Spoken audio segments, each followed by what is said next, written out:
my deep feeling is that I am not sure 96 is going to be the vintage of the Suntory. I mean, I have a little, I love a previous vintage, which is 88, which I think is fantastic. And I am starting to discover 2008, and I think 2008 is going to be something very interesting. 96, that's interesting, because now we can start to taste 96. I mean, the wine, I mean, you have this, it's very funny, because you have this concentration of fruit, of exotic fruit, a bouquet of exotic fruit, which was very close at the beginning. As Andrea said, it was praised as one of the top vintage, but too many Champenois, too many champagne producers have been releasing 96 much too early. Even in 99 or in 2000 for the so-called millennium, you were seeing 96 vintage on the market. And a top vintage which has been only 3 years, because you know a vintage has to be 3 years in the cellar prior to its release to be called champagne.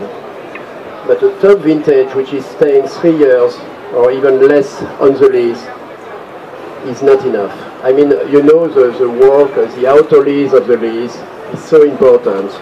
And at Paul Roger, when we keep 7, 8, 9 years, the vintages on the lees prior to the riddling and prior to the disgorgement, we think it is very important.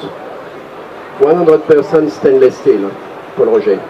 No influence of anything. I mean, the only oak we have at Paul Roger is the wood of the wooden racks, and maybe some lat which are in between the bottles.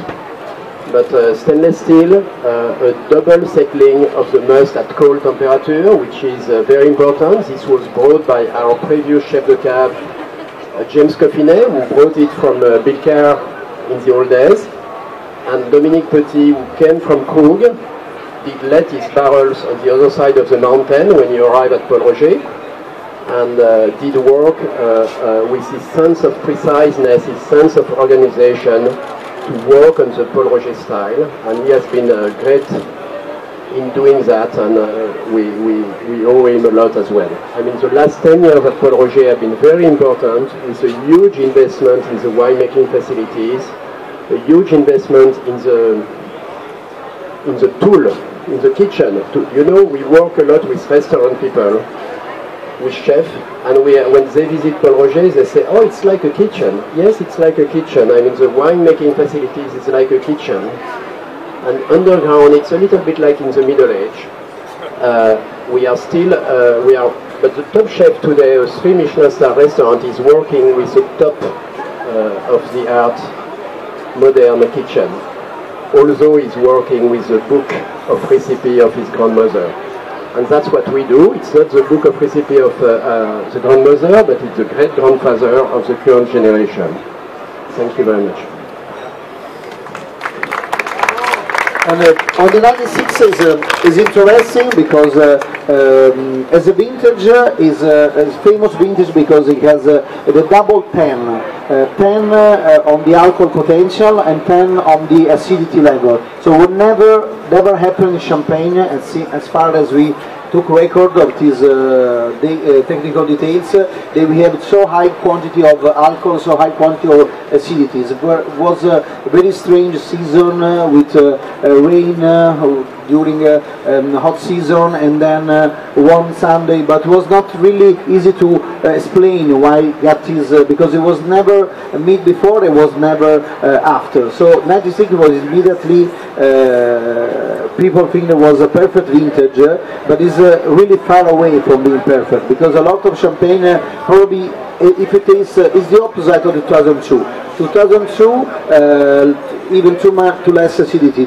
96, all of the vintage cuvées are still young, but sometimes they are really only acidity. Of course they are fresh, but it's difficult that the acidity lets other parts of the wine to come out of the glass. This 96 is perfect in putting together all these tropical and candies notes together with coffee, cacao, butter, and dried flowers, but as the 98, when you taste them, is not a champagne at the end of his career.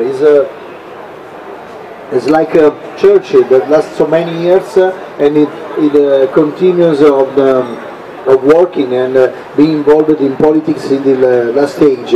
It's very charming. It's very probably compared to the others, especially 98. It's more it got more evolution, but still in the glasses is lively, is vibrant, is very.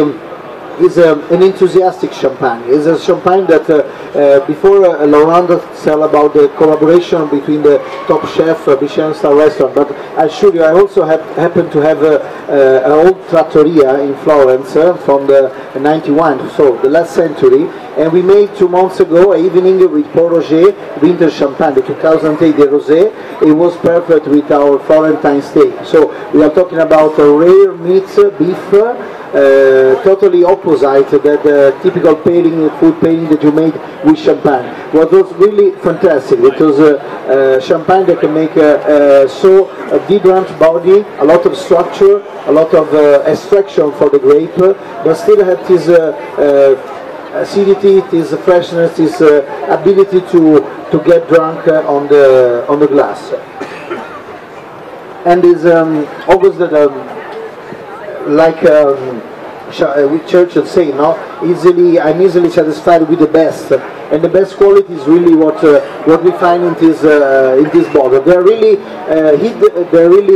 rare treasures in champagne, because we don't know actually the production, but it's several times less than the amount we need for the people that want this cuvée. But it's always a trip in the history. It's always good to tell about Winston Churchill, but it talks also a lot about the fascination of Champagne, of this region, all of the person that fight for Champagne. Probably we are not in the best country to remember, but Winston Churchill during the Second World he said that we are not fighting for France, we are fighting for Champagne, for saying to the people that actually was fighting the war. Now remember how the power of these bubbles can save your life, your evening, your meeting. Everything comes easier with a champagne, especially when it's a champagne like this one from Pont Roger. So now I am going to